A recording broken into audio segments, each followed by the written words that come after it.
Hey, welcome back to the SBP Podcast Mobile Filmmaking. This is your host. That's right, Susie Botello. And this is episode 195. Can you believe it? 195.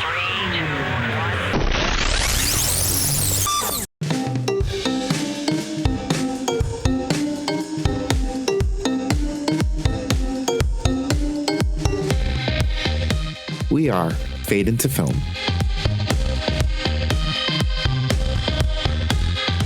Stephanie's getting famous.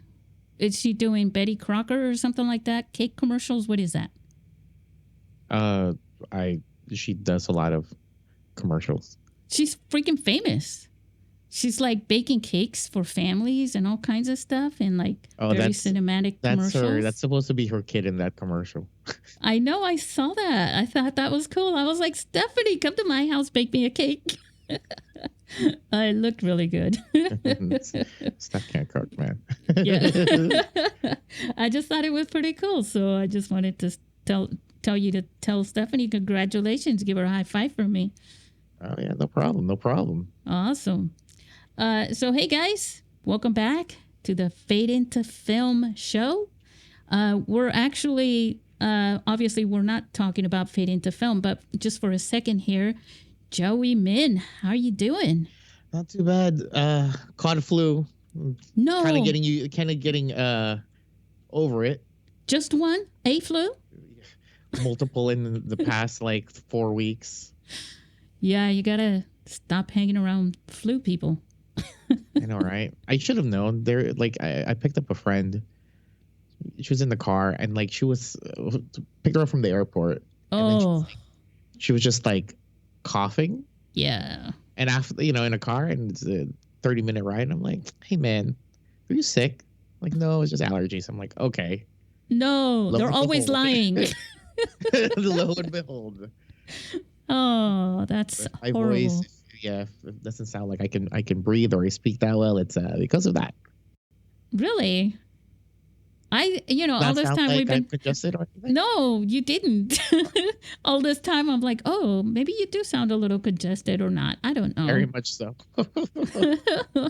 Oh, I'm so sorry to hear that. We're all sorry to hear that, right, guys? Hey, I can hear everybody. Yeah. So Joey, you've got a very interesting topic, which I think I'm gonna let you introduce this topic. I find it very interesting, and I think our listeners will too. So hit it, Joey. Right. So I was having a conversation with a friend, and they brought up a topic that I thought also kind of fit in other arts on YouTube. Mm-hmm. So he's a musician, and he brought on a topic, and he was telling me that he believes that there should be more musicians on YouTube that actually make music, because there's a lot of I guess on social media, he was saying that a lot of the music people that pop up on YouTube, they're more about talking about music rather than creating music. And I thought about that too in our aspect. And since, we're talking about mobile filmmaking is very accessible to people and whatnot. And, one of the big things that you have been pointing out for a while is that gear doesn't matter. Right. But then, especially for mobile filmmaking, I mean, most people would have a phone that is very much capable of filming better quality than, our Palmcorder DVs. I always laugh when you say Palmcorder. Yeah, well, that's the brand. Right? I used to call them camcorders. Yeah, but when they made it smaller, right? Home video cameras or whatever. It was called Palmcorders, right? But anyways, the idea is that with phones that are very accessible and very powerful enough to create great picture and whatnot. Yeah.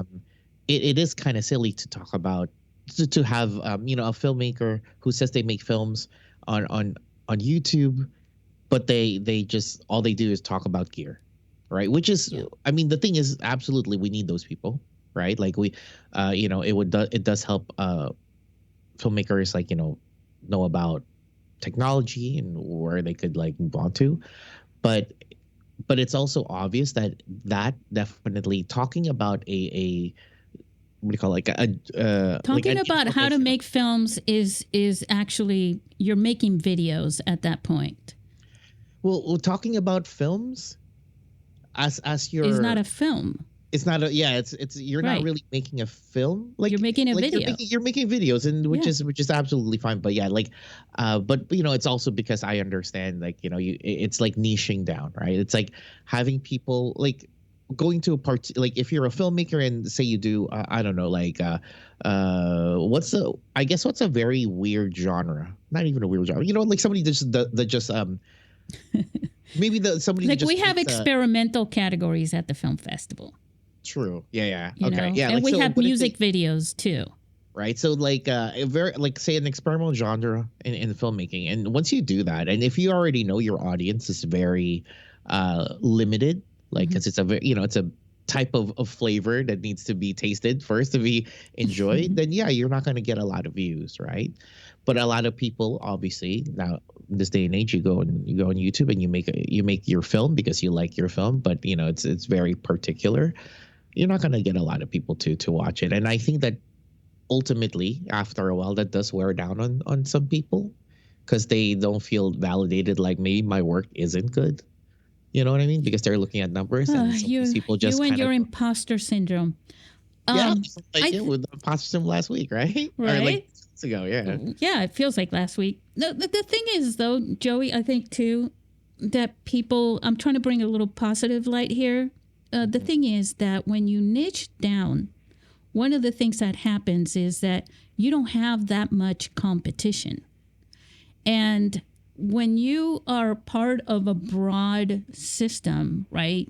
If you want to have, the million people views or something like that, you have to kind of broaden that out. But the cool thing about it on the flip side is that you're going to get those people that are adamant about finding you and they're going to stick with you, So I think that's also powerful. Like the people that Yeah. watch your content, yeah, and I know that's not a good word to use, but the people who are watching your videos really want to watch them.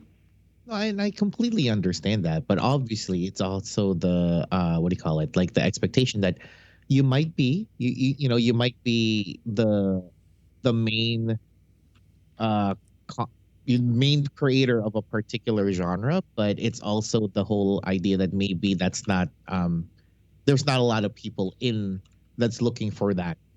Yeah. And I think it's also, that's what I mean by expectations. It's that, some people might not understand that, like, oh, those 100 views, it's like that's 100 people, right? Yeah. And it's not just like a number, right? And Right. some people just kind of sometimes feel that you see numbers as just like a metric, and not like, dude, there's like 100 people that love your stuff. I Like know, right? that's awesome, right? So Yeah. yeah, that's I it. So, think we've all gone through a little bit of that too.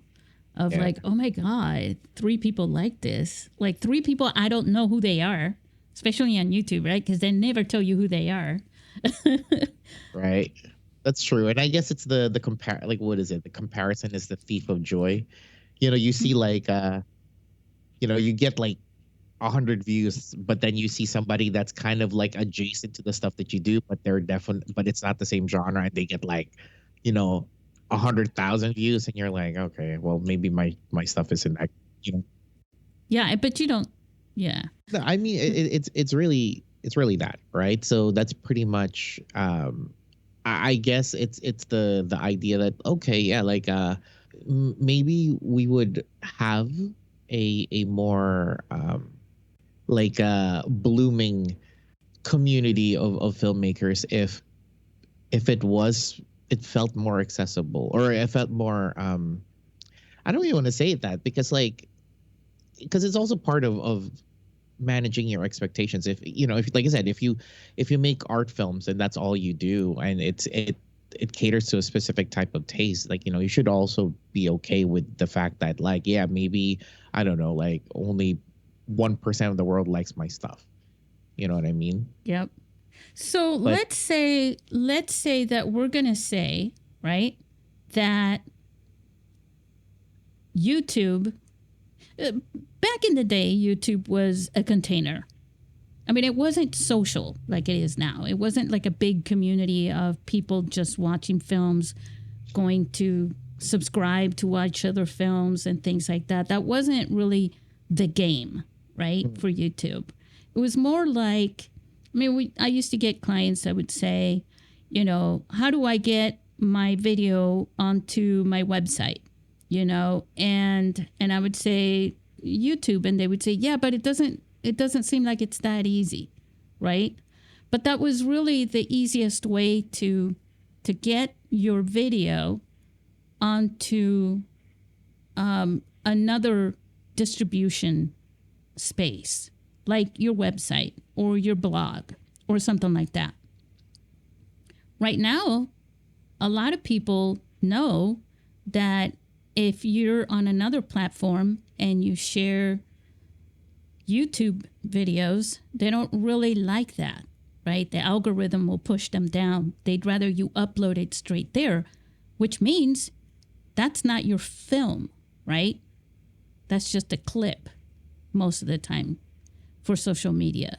So maybe what I think we could talk about this, Joey, what are your thoughts on using YouTube as a vehicle for filmmakers to actually, instead of just using it as a platform to show people how to make films, to actually use it and put their films there? What would be the benefit of that? Well, I mean, yeah, right? Like, isn't having an open portfolio for people to watch your stuff? I mean, people do that now, but I don't think that, okay. Actually, now that I'm talking about that, I feel like there's different layers to that too, because I know a lot of people that are filmmakers, and you know, they make something, and you know, they put a lot of time and effort and money into it. Like, they feel like, you know, they don't want to just put it out like as a premium product, as they feel, for free. So, you know, you got to do all your, I guess, festival runs and all that stuff, or try to find some sort of way to make money off of it. And to gain some fans for it in a way too. Yeah. Yeah. But it's kind of hard, right? If I guess that's a trade-off. If you want to upload it to YouTube on a public, basically a public platform, then yeah, you would have more access to people that would see your stuff.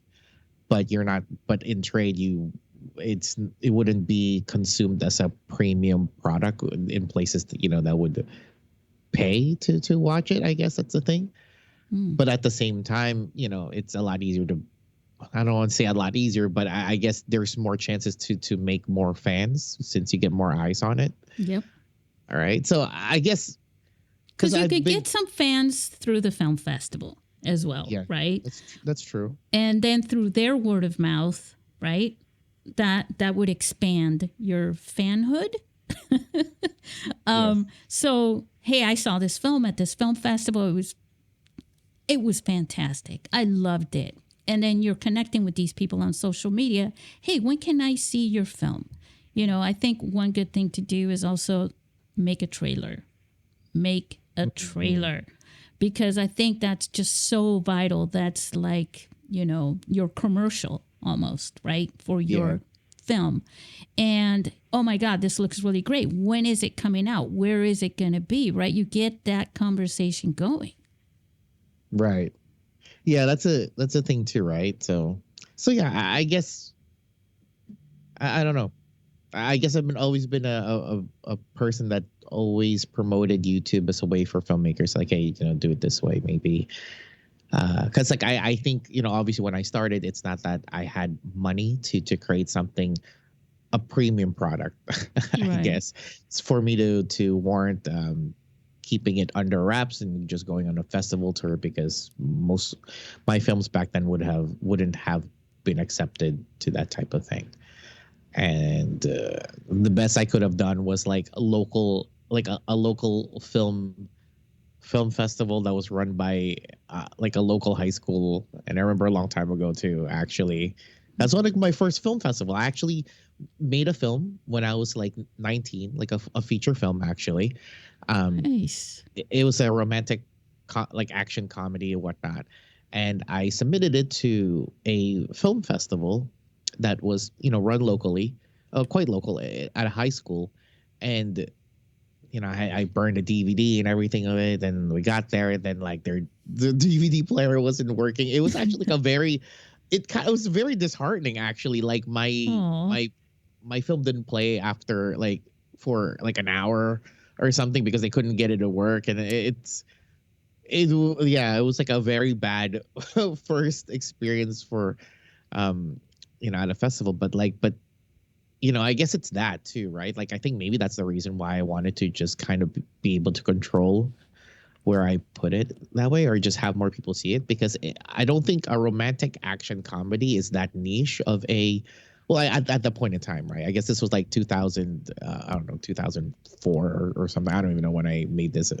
I do. I don't want to date myself too much. You know what I mean? Like, Yeah, I get you. it's not that, I don't think it's like that small of a niche, but showing it locally, there were like 7 people there, and they didn't even get to see my film. And I think two people stayed for the rest of it for me to finally get my block, and they watched it, and actually like 2 of them, I guess were my neighbors. I didn't even know, and they were like, oh yeah, I saw you and your friends like filming on the street, blah blah blah. And it was funny. And this person was like an older gent, and he was like he liked movies, and he was like supporting arts, and he saw that and somehow found us or something. I thought that was kind of sweet, but obviously this was like many moons ago, right? But Yeah. I guess that's what I mean, right? Like I guess that's why I never went with the whole going to, even though I made a Vimeo and all this stuff and everything, but it's the idea of having people be able to see my art was like a very good selling point for YouTube. And that's why I guess I promote that to other filmmakers, because if you are filming something on a phone, right, while there are like film festivals, like International Mobile Film Festival and stuff like that, Yeah. that's another way, right? Like, because it's Yeah. easy to, or at least it's a lot Well, easier to produce a film on let me tell you something about film festivals, though. Yes. Like, I really push people and make sure that people understand at the film festival, on the physical venue, how important it is for them to support each other by being there for each other's films. I think that's part of the success that the film festival has community-wise. I don't know. I'm just saying, not all film festivals are the same, and I think your experience with a film festival sucks. You know what I mean? Oh yeah, no, it was terrible. It was very much disheartening. Yeah, but there's also some big film festivals where, in a way, you don't want to say, "Oh, well, I mean, it's a big film festival and stuff," but that kind of experience can sort of happen there too. Even though they sold 1,000 tickets, doesn't mean that there's 1,000 people sitting there watching your film when your film plays. And so I get it. Like, you want to put your films in your own hands and have control and sort of witness online, right? Is that what you're saying? Sort of Yeah. like you can see who's seeing it, sort of. Or knowing that at least like there's at least knowing that it's being seen. Yeah. I guess I don't know if I managed my expectations well, like in my quote unquote career of being a filmmaker. I think it's, like I said, it's probably the imposter syndrome too, but I was happy that, like, oh man, there's 5 people that watched, saw my film or something. Yeah. Actually, and I didn't have to drive all the way out to Iowa or something to show it to Right. them. And obviously I was digital filmmaking was definitely around before YouTube, right? Because I remember this. Because Oh, yeah.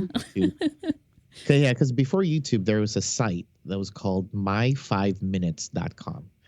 And you would upload your whatever videos or whatever. Yeah. And then it was people would download it through BitTorrent. Yes. And, Yes. yeah, exactly. So one of the things I tried out for Power Rangers a long time ago as an an actor or whatnot, and Oh, I remember you telling us about that. yeah. So instead of just like a basic audition tape, I actually made a short film of me doing basically, I wrote this thing, and I filmed it with a bunch of friends, and did fight scenes and whatnot. It's a short film of like the trope of a Japanese hero kind of style, tokusatsu. That's what it's called. But basically, yeah, like, and I put that up on my5minutes.com, and because of that, I mean, that's how certain people found me, and like they knew about me or whatnot. But like, that's cool. Yeah, no, it was. So I guess what I'm trying to point out is that wait, where was I going with this? Well, see, back then there's two things about, because you were saying that digital was around before YouTube, and I get that, but also what was happening before YouTube was internet access. Broadband access was very limited. I mean, we were on dial-up up all the way till into the 2000s. At like, what was it, 2000? Well, I think YouTube also. Some people will probably still have, depending on where they live, they probably were still using dial-up in 2005. Yeah. But YouTube had a lot of buffering in the beginning as well. So watching films versus, uploading videos, right? Almost two different animals right there. I think both of those things, because when people would ask me, how do I get my video onto my website? One way to do it was Flash, right? Remember that? Oh my gosh, yeah. Yeah, and that was complicated. And then, because people used to say, how do I make my video look good? Not buffer so much and all this stuff, and smooth and clear, more professional looking. And it's like, oh God, you got to work with Flash on that point. And, you need to hire me. No, you need to hire a professional for that, as opposed to just uploading your video onto YouTube. But things have changed a lot since then. Mm-hmm. Even the software that's out there for preparing your videos for online viewing with different formats and all that stuff, bit rates and whatever. But I think if you're a filmmaker, though, most filmmakers nowadays know how to do these things, like you, right? You know more about what it takes to upload your feature film, say, onto YouTube.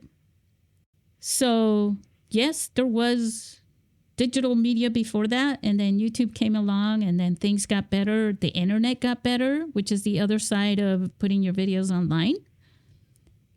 So that, like with streaming, right? There are places around the world, right, that we know of that will not be able to watch your film, in full 4K or HD.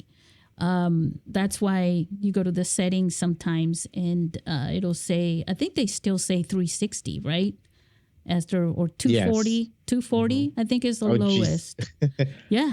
I don't think, can you still upload anything lower? Yeah, because what you do is you set up if you're doing it through a more professional streaming method, you do it on 240 so that somebody way out somewhere can still, watch it decently.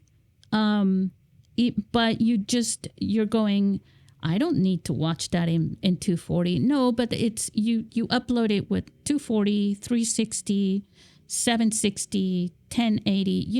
You do that with it so that it has, it'll be viewable at different rates. in different places. But yeah, 240 is like the lowest that you can go. But at least you know that someone with hardly any reception somewhere out in, I don't know, I don't want to say name a country, but you know what I'm saying? Somewhere with hardly any broadband or internet access can, at the lowest, right, can watch your film. Yeah. I guess that's the thing, right? Yeah. But then I guess we're just talking about, yeah, like it's the ability of being seen easier, making it easier for the general public to be able to see your work rather than already going straight to, film festival and having it like a limited release. Then like, you only release your film like 5 years later for the general public. And then it's like, I don't know. I just feel like that seems. Yeah. You could have made. There's certain type of filmmakers though. Like, I don't even. Well, because then again, that's like another deep topic of. Right. I know a person recently that he's more of a producer, right? But he wants to make movies. Yeah. But it's not. But I think it's not really for the craft. It's really for the vanity of it all. Mm. But he's the producer, but he's also the lead, and all this other stuff, and it's like, he'll pay a filmmaker to make it, but then they'll go all out and like they'll go to film festivals, they'll rent out movie theaters, and it's their first film, and it's like terrible in the sense that it's like. It's just the way you said that. It's terrible. Yeah, well, it's the first film syndrome, as I call it, right? Right. And I think it's the concept of the people, like, just because you were able to do it once doesn't mean that you're proficient at it. And like it's like entry level, and you're like, oh my god, like you should be proud that you made a film, and you should be proud, like, hey, not a lot of people are able to, sit there and complete an entire film. The completion part is big time. Like, yes. And you should, obviously you should celebrate that. But then after you get into it, you realize like, oh my gosh, there is so much more for me to learn. And that's when the idea is like, okay, maybe, I would like to make it work better for me. Right. And make a better product. But, some of these people that get to this type of thing, it's like a one film wonder type of thing. And they like, that's what they're going to market for the next 17 years of their life. Yeah, I see that a lot. I see, right. someone who makes one film with a phone, right? And it was 5 years ago, and it's still being submitted to film festivals. And guys, there's nothing wrong with that. Don't get me wrong here. Because I know they're listening. But, make more films. You've got the ability to make more films and to make better films. You can make... Remember we were talking about Caroline and James. They make 2 full feature films a year practically. And by the way, they've been doing it since 2009. I was trying to remember the dates. And we're looking at short films or feature films or whatever, but shooting them with the phone, means that the time that it takes could be shortened quite a bit, right? And so just keep making more films and getting them out there and letting people see your films, right? Is that what it comes down to, Joey? I guess so, right? I guess it's because like the thing is, and a guy I'm talking about, I mean, they clearly put like a lot of money, and it's because it's not just a phone that this guy I'm talking about. Like, they put a lot of money into making their film.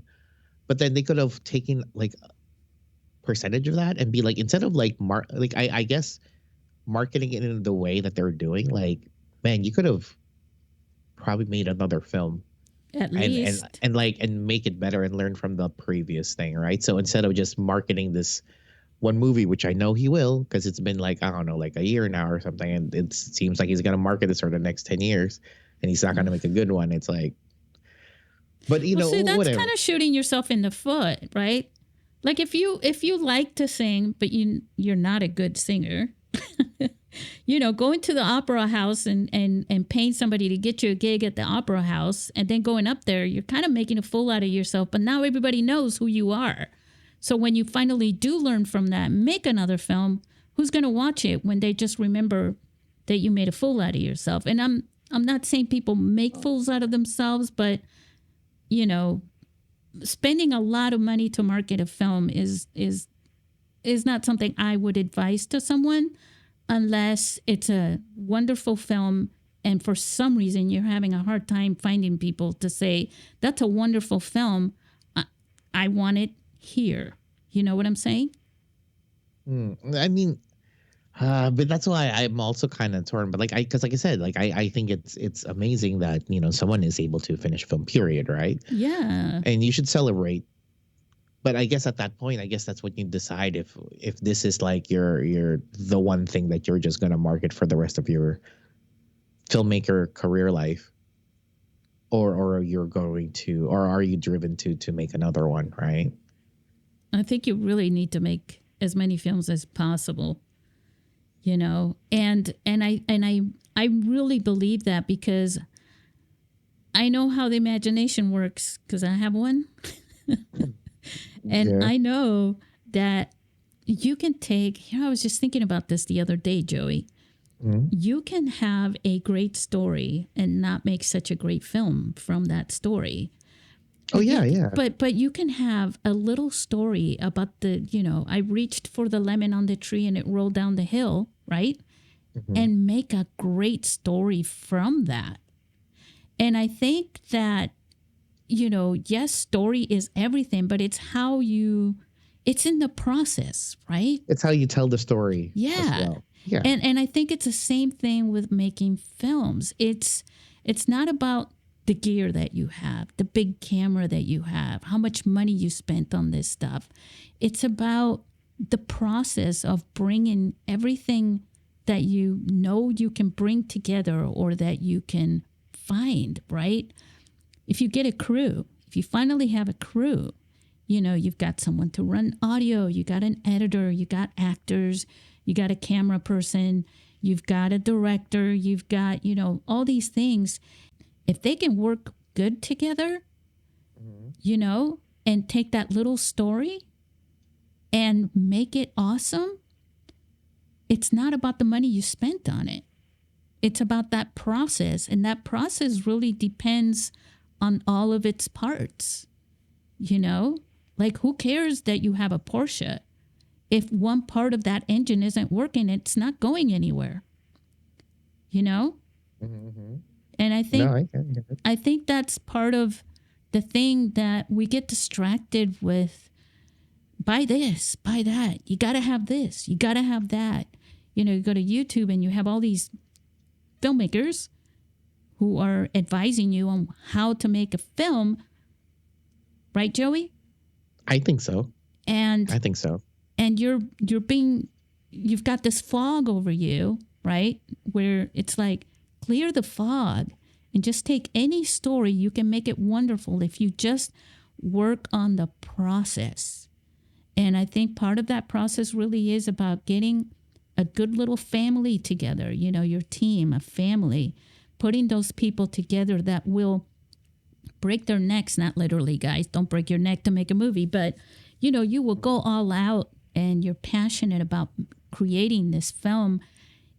I just think I've witnessed people who think, you know, just shooting a particular scene, because you're going from scene to scene, right, in production. Mm-hmm. And I've seen people just like melt over how that came out, right? Overshooting that. Wait, hold on a second. Let me get that light. Wait, let me shift. If I shift it, can I shift it a little bit? If I shift it off of this and bounce it off of that, dude, it's going to look awesome. Can I do that? Please let me do that. I'll show you.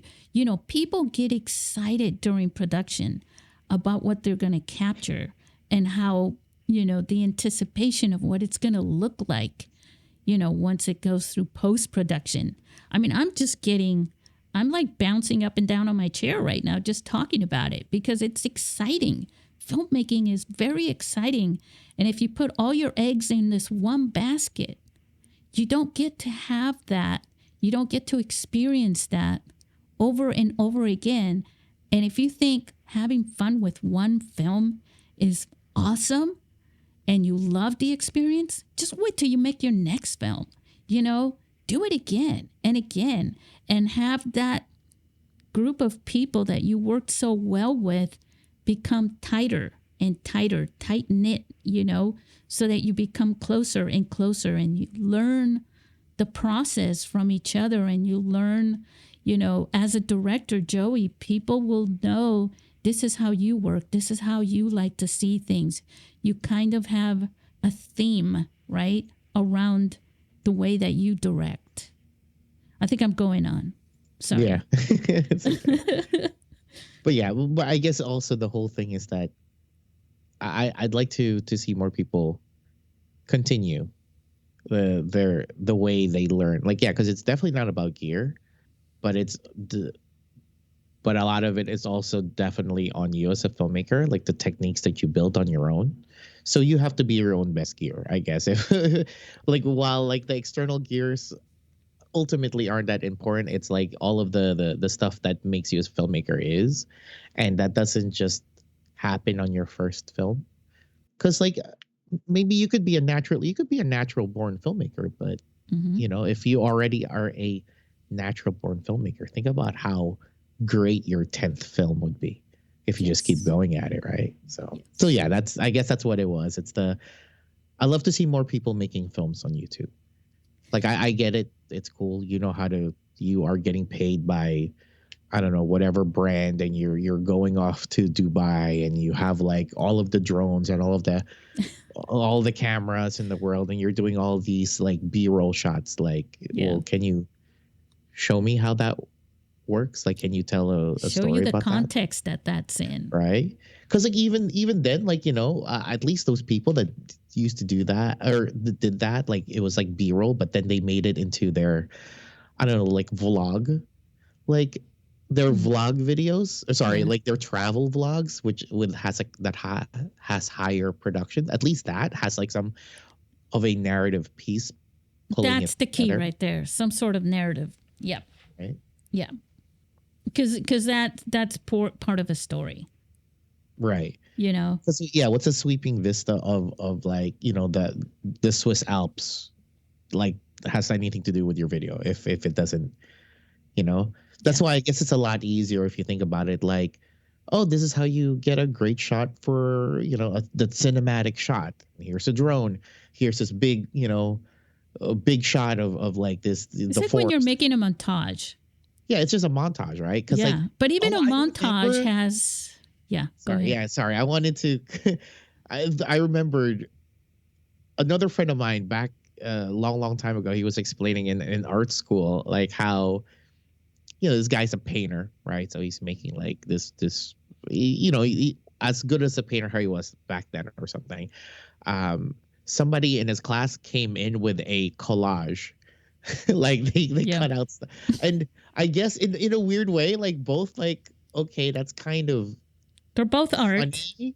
They're both art, but at the same time, it's like, oh man, because I wish I got, like, now that I'm older, I wish I got to see the type of collage this person made. Because like, what if there is like a really artistic way of presenting a collage rather than just like a third grader collage, if you know what I'm talking about? Well, there are. There's well, I mean, for this particular right, like situation I'm saying, right? Oh, but okay. you know how he painted the situation where he was saying like, you know, he like worked on this project, you know, for like 2 months. Like he was making like this painting that's like, you know, like it took a lot of effort. A little Michelangelo type thing. Yeah. And something. Somebody came in with just like, like taking pieces of other people's work and pasting it on a canvas. Yeah. Like how when he pointed out that way, I'm like, oh yeah, that's kind of like, it's that art. It just seems, we're, you know, that goes into, it gets philosophical at that point, you know, like what is art? What am I? Yeah. You know, that kind of a question. But yeah, it can be disheartening. Let's turn that into a film, that you're working on something like Lord of the Rings, right? Which took years to make and produce in production for this amount of years, just to finally put it out years later And meanwhile, while you're out there in New Zealand making this film, somebody came out with a Lord of the Rings that they produced in 3 months or 6 months, and they distributed the film while you were in post production, and you're like, wait, because I took the time to create, and in Lord of the Rings they created little. They went all into detail. They created a language and music and the artifacts, and all these things were very, very intricate in the way they did it. But this other filmmaker just kind of used, plastic shields and whatever, and they made a killing from that movie. And it wasn't Lord of the Rings, but I'm just saying, I can understand, like. Well, okay. Well, because we're also talking about like a book adaptation that's been highly regarded. It's already a well-made story on a different medium. I'm talking about what if, like, I guess if somebody made a film with original whatever, like their own story, whatever, but this guy told a story. But another filmmaker made a story, but instead of filming his own, he cuts pieces out of other people's work and pieced it together to tell, like AI, a story. Yeah, I guess it's that. Right? Well, yeah. I hate to say it, but I mean, it's kind of. I guess so, right? Right. Like it's taking, what if like I take the. Like the opening to Three Stooges here, but then I mix in episodes to make it look like they're talking to Lucy or something. Then it's like I'm naming like old stuff here, like like the girl from I Dream of Jeannie comes in, you know what I mean, like, but they're taking bits and pieces of things that are already made to make something new. That's not really new, which is just a composition made of things that were already made, right? Sort of. Yeah, the people already. Yeah, that's what I guess the translation that I'm hearing from my friend's story from a long ago, right? So it's kind of like that, and that's why. Just like, bear with us, guys. We're getting through this. Because there's this movie a long time ago that at first I really didn't like.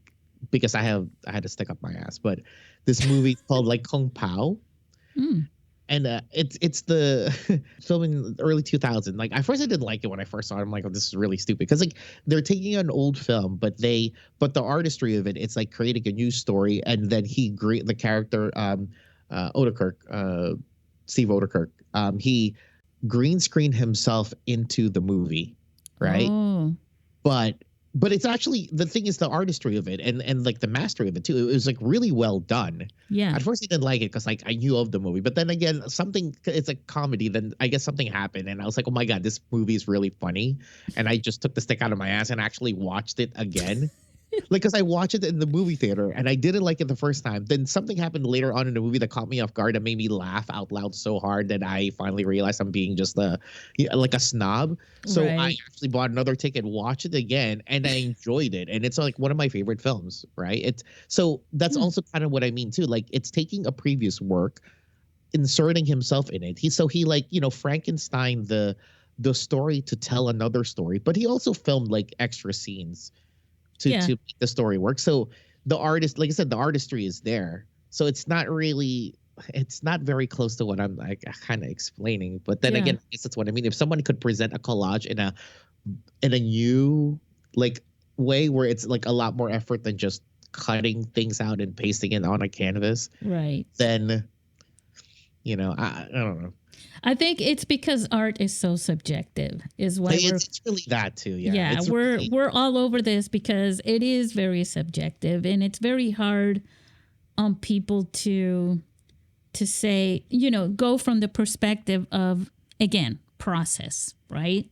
The process of creating art, which is why film, in a way, is so endearing to me too, because it takes so many different things and then it works with the psychology, right, of the viewer. And when you know the psychology of what your viewer is going to think and experience and feel by watching and listening and connecting something that you're showing to them, it's almost like the invisible part, that the invisible paint color that you don't get to see with your eyes, but you get to feel, through your emotions and things like that. It's like when you bring everything all together, you watch people standing in front of a painting at a museum, and they could be standing there for an hour. You're like, what are they thinking? What are they feeling? And then you walk and you look at that painting, you're like, I don't see it, and there's that person that's just standing there, just staring at it, feeling and thinking and whatever, So it's really hard to speak black and white, basically, on a subject like this, because art is very subjective, Exactly. I get it. But I think the idea with YouTube, and I don't know, maybe we should talk more about this in our next episode. I think the idea of using YouTube as a distribution vehicle for your film, where you can get things out of it like reviews, right? Like, I get it that you put your film on Amazon or something like that, right, Joey? Mm-hmm. And then people will go and write a review on IMDb. But what if instead you're getting your reviews in the comments, and that way everybody can see them right there where your film is? Yeah, I mean, yeah. I guess, yeah. Sorry, I'm still kind of stuck on the idea what you said about how it's art is so subjective that even now I'm still thinking about what I said, and I can see both perspectives and many more, right? So yeah, like I don't know if that's being indecisive or whatnot. I don't know if that's like a benefit or whatnot, but like, yeah, it's making me think about the things that I'm saying about how I do view filmmaking. Yeah. And why I would like to see it more on YouTube, because there's so many ways that it's no one, like I said, like how we said before, like no one should dictate to you if you're a filmmaker or not. If you've made a film, like, you're a filmmaker, right? Exactly. I guess what I'm saying now is this, that, like, it'd be a waste for you to just make one film and stop when you clearly are, amazing at it or something, or you found the pleasure, you found the passion, and you were able to make a film. Like, don't stop. I think the industry for distribution has been changing also for a good number of years now. And then COVID did something to it, which it brought it from the chair to the table, basically. And ever since then, things have just been warped. I mean, it's just all over the place. The thing is, like, the expectation of, you made a film. I mean, I really, really, I get it, though. If you're an indie filmmaker, you want your film to be treated like a Hollywood film. I'm sure there is definitely the appeal of being celebrated, because you don't know, not everybody is like a diehard indie filmmaker. You know what I'm saying? Like, for some people, that really is the dream that drove them. And making a film when you don't have studio backing and all that stuff and gazillions of dollars, right, is going to be an indie film. But that doesn't mean that you have to fall into the indie culture of filmmaking, because there's so many variations of that. But I get that sometimes, the icing on the cake is why you eat the cake, if that makes any sense, I see. All right, okay, yeah. Yeah. And so perspective. Yeah, because look, I traveled a lot. So have you. But I mean, I also grew up in Spain. I lived in Italy and places like that. When I would tell people, you know, I've lived in California. It's where I'm going to. It's where I came from, you know, and things like that. People just think, oh, Hollywood, you know, and I know for people in other countries, Hollywood is the dream. You know, when they think of making movies or coming to the U.S., a lot of people, you know, who are creative and think about films and making films, they think about Hollywood, you know, and, you know, like your friend with the music or whatever, people in other countries who make music think about coming here for the music industry here. You know, we have this view of America, right? Which is very, you know, very glitz, right? And I can totally get that there's a lot of people that are making films thinking, I want my film to be Hollywood respected, you know, and I want to be rich off my film. But I think it's just a matter of saying, of understanding sort of what you're saying, Joey, the stepping stones to get there, and not think I'm going to make one film. I'm going to spend $1 billion on it. I'm exaggerating. I do that. And that's going to make me a Hollywood producer, you know? Mm-hmm.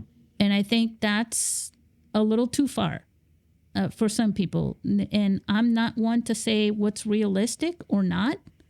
And there are people, like you said, there are people who just happen to be born to do it. They make one film and oh my God, right? But you can always do better because you've got different stories. You know, look at Steven Spielberg. You know, I'm sure you can think of 3 films that were fantastic. Mm-hmm.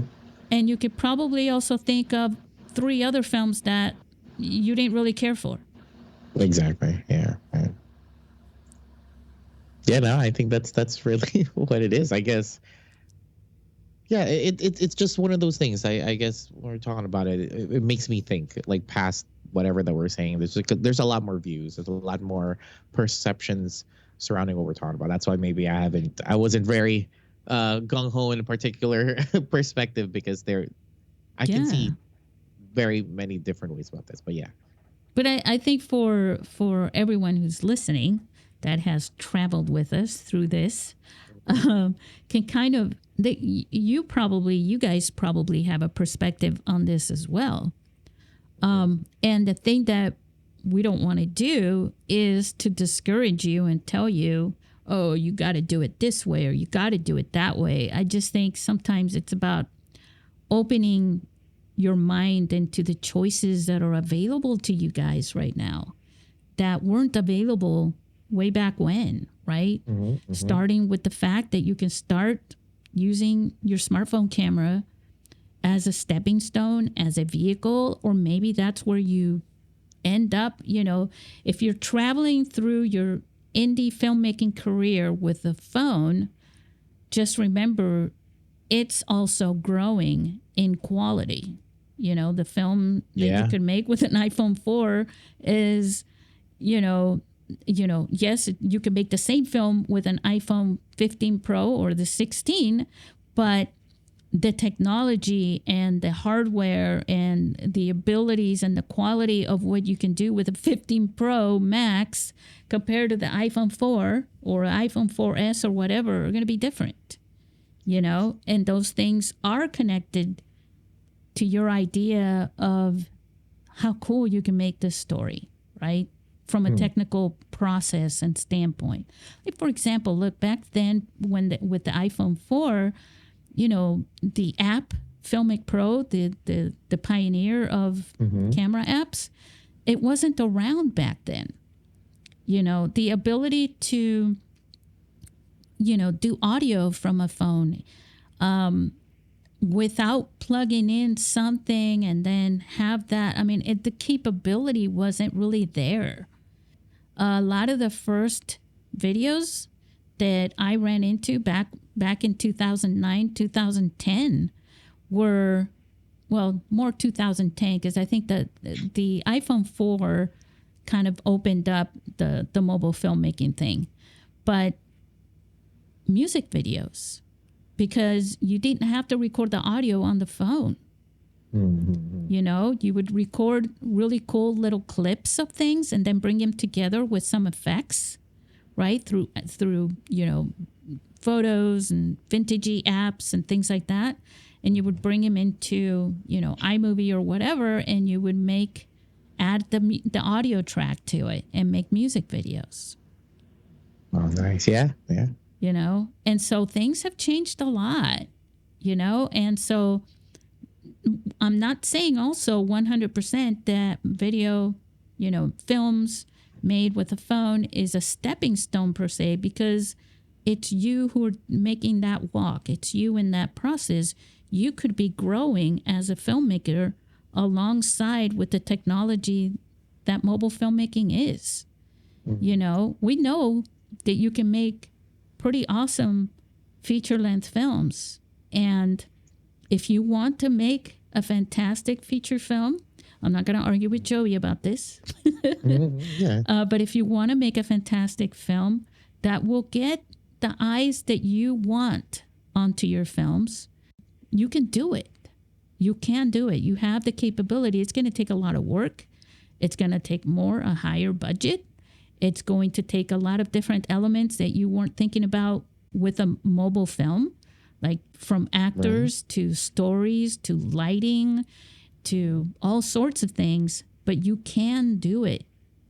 You can do anything, you guys. You can do anything. I believe in you. Yeah. I would not have been doing this so long if I didn't.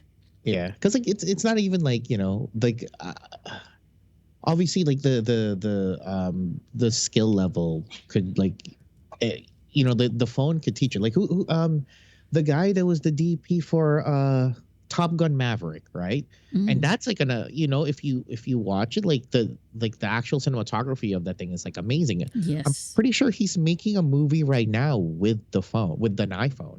Why? How do you know this?